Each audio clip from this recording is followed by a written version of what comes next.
আমাদের পরীক্ষার্থীদের জন্য প্রাণ ভরে দোয়া করছি আল্লাহ রাব্বুল আলামিন তাদেরকে পরীক্ষায় তাদের কাঙ্ক্ষিত ফলাফল পাওয়ার তৌফিক দান করুন এবং জীবনের এই ক্ষুদ্র পরীক্ষায় উত্তীর্ণ হওয়ার পাশাপাশি বৃহত্তর যে পরীক্ষা আল্লাহ রাব্বুল আলামিনের তরফ থেকে রয়েছে, গোটা জীবনটাই একটা পরীক্ষা, সেই পরীক্ষায়ও তাদেরকে এবং আমাদের সকলকে আল্লাহ রাব্বুল আলামিন ভালোভাবে উত্তীর্ণ হওয়ার তৌফিক দান করুন। সততার সাথে যেন আমাদের শিক্ষার্থীরা পরীক্ষা দিতে পারেন, দক্ষতার সাথে যেন তাদের পড়াশোনা চালিয়ে যেতে পারেন, সে দোয়া তাদের প্রতি রইল এবং তাদের মা বাবার প্রতি আমার উদাত্ত আহ্বান থাকবে যে পরীক্ষাকে যেন গোটা জীবনের সবচাইতে গুরুত্বপূর্ণ অনুষঙ্গ মনে করা না হয়। এই চাপের কারণে আমাদের অনেক শিক্ষার্থীরা কাঙ্ক্ষিত ফলাফল না পেলে তারা আত্মহত্যার পথে পর্যন্ত পা বাড়ায়। অনেক সময় অভিভাবকরা তাদেরকে জীবনটাকে এত সংকীর্ণ করে তোলেন যে পরীক্ষার ফলাফল ভালো না হলে যেন সে নদীতে পড়ে যাবে এবং তার জীবন যেন শেষ হয়ে যাবে। অতএব এই অতিরিক্ত প্রেশার নেওয়া কিংবা অতিরিক্ত প্রেশার দেওয়া থেকে আমাদের বিরত থাকতে হবে। তবে সেই সাথে অবশ্যই বলব পরীক্ষার্থীরা তাদের সর্বোচ্চ চেষ্টা করবেন পরীক্ষায় ভালো ফলাফল করবার জন্য। পড়াশোনায় কোনো ঘাটতি রাখবেন না, মনোযোগে কোনো ত্রুটি রাখবেন না, অন্যমনস্ক থাকবেন না, ফুল ফোকাসড থাকবেন পড়াশোনার দিকে।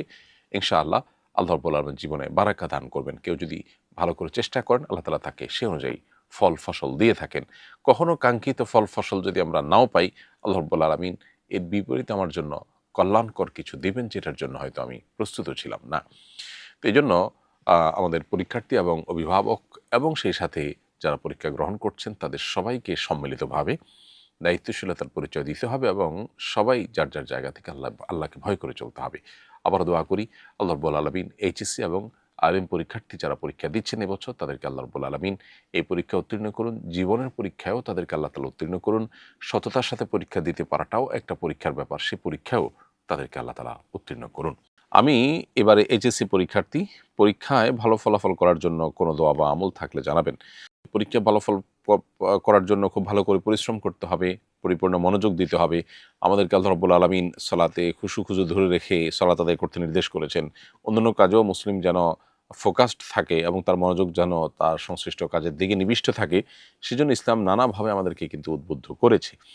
তো সেই জিনিসটা আমাদের পরীক্ষার মধ্যেও থাকা দরকার ভালো কিছু করার জন্য। এটা হলো মৌলিক কথা। এর বাইরে পরীক্ষা ভালো ফলাফল করার জন্য আল্লাহ তাআলার কাছে সাধারণভাবে আমরা দোয়া করব, আল্লাহ আপনি আমার জন্য ভালো ফলাফল দিন। আর যেই ফলাফলে আমার কল্যাণ আপনি সেই ফলাফল দিন এবং আপনার দেওয়া ফলাফল আমাকে সন্তুষ্ট থাকার তৌফিক দান করুন। এভাবে আপনি দোয়া করবেন এবং আপনার চেষ্টায় কোনো ত্রুটি রাখবেন না। বিসমিল্লাহ বলে আল্লাহর নাম নিয়ে পড়া লেখা এবং পরীক্ষা দেওয়া শুরু করে দিবেন। আশা করা যায় আল্লাহ রাব্বুল আলামিন আপনার জীবনে বারাকা দান করবেন। আমরা যা চাচ্ছি হুবহু সেটা পেলেই যে বারাকা হবে এমন কোনো কথা নেই। আমাদের জীবনে কল্যাণ হওয়াটাই হলো মুখ্য। সেটা আল্লাহ তাআলা পরীক্ষায় ভালো ফলাফল দিয়ে দিতে পারেন, ভালো ফলাফল না দিয়েও দিতে পারেন বরং। বিধায় আল্লাহর ফয়সালা আমাদেরকে মেনে নেওয়ার এবং আল্লাহর ফয়সালায় সন্তুষ্ট থাকার চেষ্টা আমাদের করতে হবে।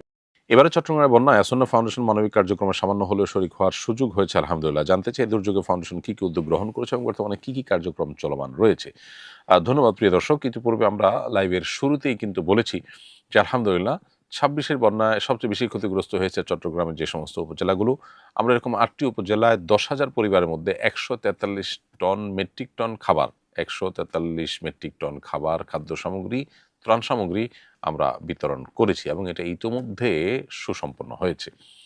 এর বাইরে ৫০ মেট্রিক টন পশু খাদ্য ৩,০০০ পশু মালিকের মধ্যে বিতরণ করার কাজ, সেটাও সুসমাপ্ত হয়েছে আলহামদুলিল্লাহ। এখন আমাদের টিম চট্টগ্রামের সে সমস্ত বেশি ক্ষতিগ্রস্ত উপজেলাগুলোকে চষে বেড়াচ্ছেন। কার ঘর মাটির সাথে মিশে গেছে, বিশেষ করে মাটির ঘর যেটা আসলে রিপেয়ার করা সহজ নয়, এমনভাবে ধ্বংস হয়ে গেছে। এর বাইরে খুব ব্যাপক ক্ষতিগ্রস্ত হয়েছে এবং দুস্থ অসহায় মানুষ সেই ঘর এবং ঘর মালিকগুলোকে খুঁজে বের করে তাদের তালিকা করছে। সেখান থেকে ইনশাআল্লাহ আমাদের সাধ্য অনুযায়ী ৩০০ মানুষকে আমরা সম্পূর্ণ পাকা ঘর, উপরে ইন্ডাস্ট্রিয়াল টিন দিয়ে তাদেরকে আমরা ঘর বানিয়ে দিব। এই কাজটি এখন চলমান আছে।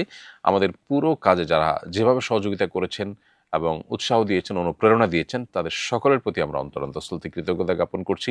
আল্লাহ তাআলা সবাইকে উত্তম বিনিময় দান করুন। জাযাকুমুল্লাহু খায়রা।